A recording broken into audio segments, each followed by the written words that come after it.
Приветствую вас, друзья, в эфире «Геоэнергетика Инфо». Я Светлана Пикта, и с нами на связи Александр Фролов. Александр Сергеевич, здравствуйте.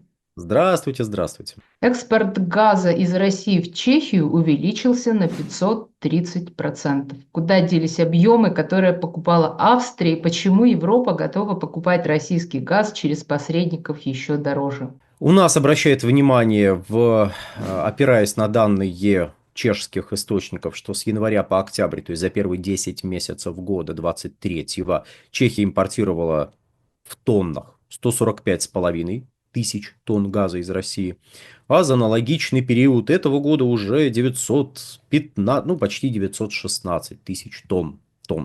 Это более 1 миллиарда кубов. В общем, не самый фантастический объем, но тем не менее.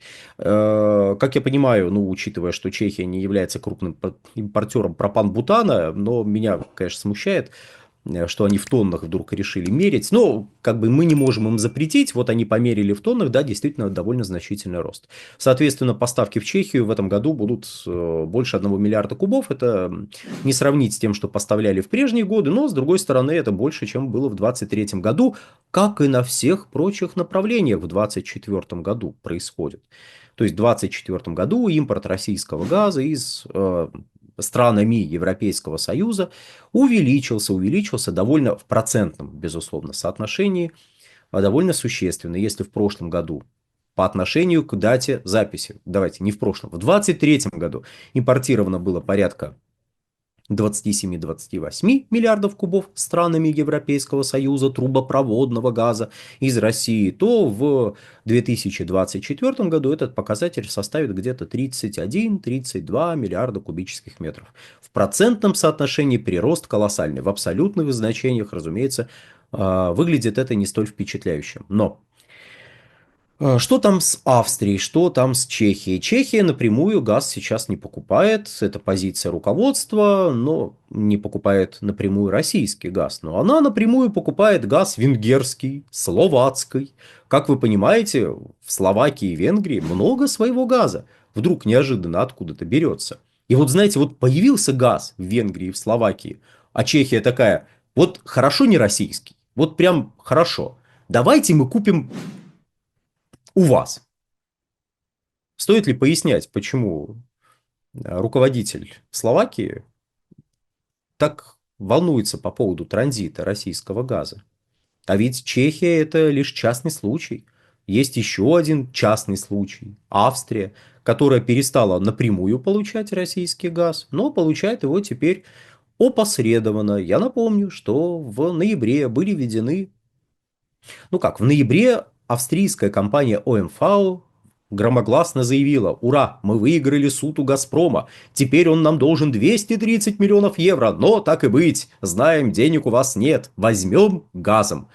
На что «Газпром» ответил, в общем-то, вполне справедливой серии: ребята, ну если кратко, без дополнительных сценариев, которые там тоже имели место, есть указ президента Российской Федерации, согласно которому мы не имеем права вам поставлять газ при таких раскладах. Не имеем, просто вот нельзя нам это делать. Нам президент Российской Федерации запретил.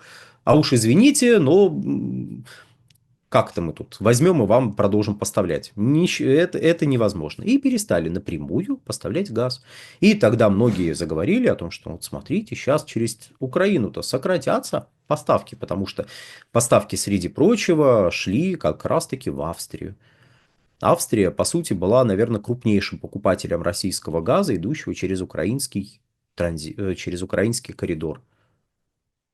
А поставки не сократились. Представляете? Чудеса. Да, вот прям вот что-то там такое. Это фантастика, мне кажется, какая-то. Но если присмотреться, фантастика приобретает вполне реальные черты. Ну, есть замечательные страны, например, Словакия, например, Венгрия, которым вдруг просто неожиданно потребовалось чуть-чуть больше газа, чем обычно. Прям, и знаете, вот, ну, вот так совпало, что этого газа вот им понадобилось примерно на тот объем, который раньше шел в Австрию.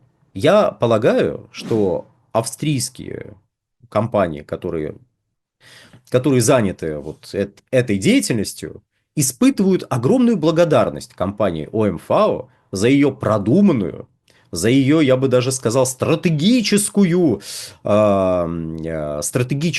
решение взять взять газом эти 230 миллиардов. Прям удалось, молодцы.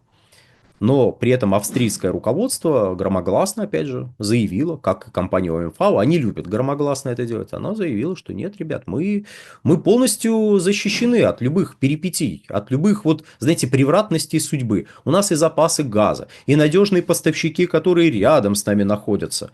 Надежные поставщики смотрят на происходящее и говорят, погодите, мы же надежные поставщики, пока транзит есть. Австрийское руководство кивает, говорит, ну да, все хорошо, он же и дальше будет. Не факт, отвечают из Словакии и едут в Москву на переговоры. Непонятно, зачем ехать в Москву, мне кажется, надо ехать чуть там ближе, в Киев куда-нибудь, вот, там поговорить с людьми, объяснить им сложившееся положение. Вот. Неплохо бы, чтобы кто-то Ну, еще подключился. происходит наоборот. Люди из Киева Да. приезжают в эти места и предлагают большие взятки. Но это, Ам, ну, как бы так помягче выразиться, это был сильный ход, на мой взгляд. Это вот прям да, вот мы особенно учитывая, все что потом, просто были ну, потрясены, да. да, спрашивают, 500 миллионов не хотите? Пс. И Мне серии друг, кажется, а мы... Илья Ильф и Евгений Петров, это просто вот сейчас их не хватает очень, именно в нашей сфере. Вот, возвращаясь. То есть, когда мы смотрим на текущие события, мы должны понимать, что вопрос транзита – это не просто вопрос транзита и поставок в отдельно взятые страны. Это еще и финансовые интересы отдельных государств, отдельных компаний, которые, во-первых, не хотят терять надежный источник газа, а потерять, хоть, по крайней мере, часть этого газа некоторым из них придется, если транзит остановится. Не все удастся перебросить на турецкий коридор, ну, мне так представляется, по крайней мере. И это, в свою очередь, означает, что придется покупать газ где-то еще. Предложение на начало года еще не увеличится, даже надежд на его резкое увеличение нету.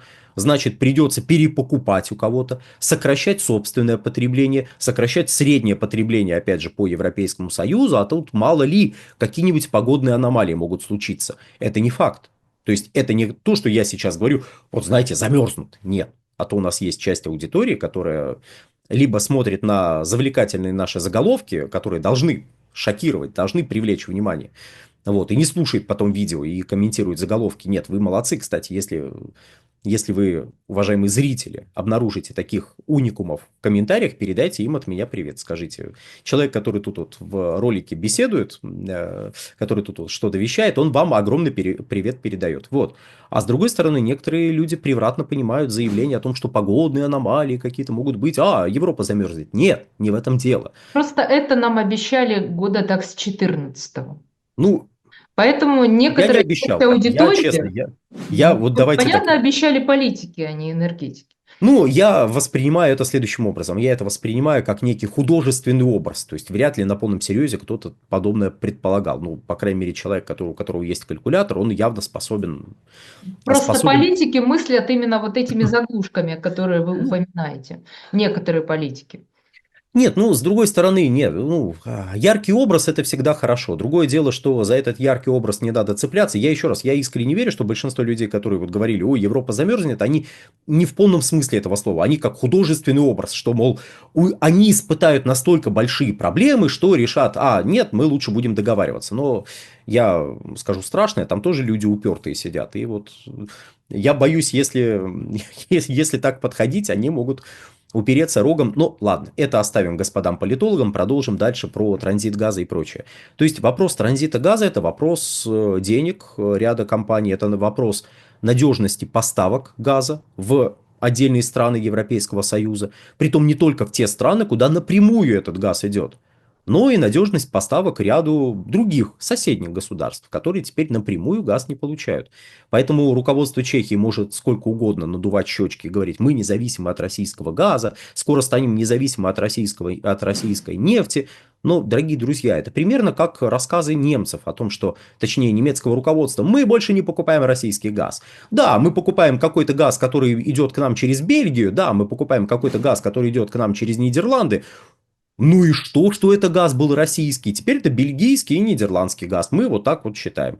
Вот, знаете, о чем в этой ситуации думал кролик, как говорится, мы не узнаем, потому что он был очень воспитанный. Поэтому, да, поэтому немецкие компании помалкивают в этой ситуации и пытаются лишний раз не привлекать к себе лишнее внимание. А то, знаете, там налоги еще поднимут, еще скажут, ой, что-то вы как-то хорошо живете, поэтому они, знаете, Тем в более там режиме ситуация чекистского... политическая сейчас очень Да, сложная. да, Я непонятно, наконец-то куда... узнала, да, для чего нужен президент Германии сегодня. Вот. Но это не в этом.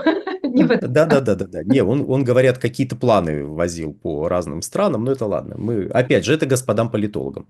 То есть, когда мы видим, что Чехия наращивает потребление российского газа, то слава вот этим чешским аналитикам, которые обращают на это внимание.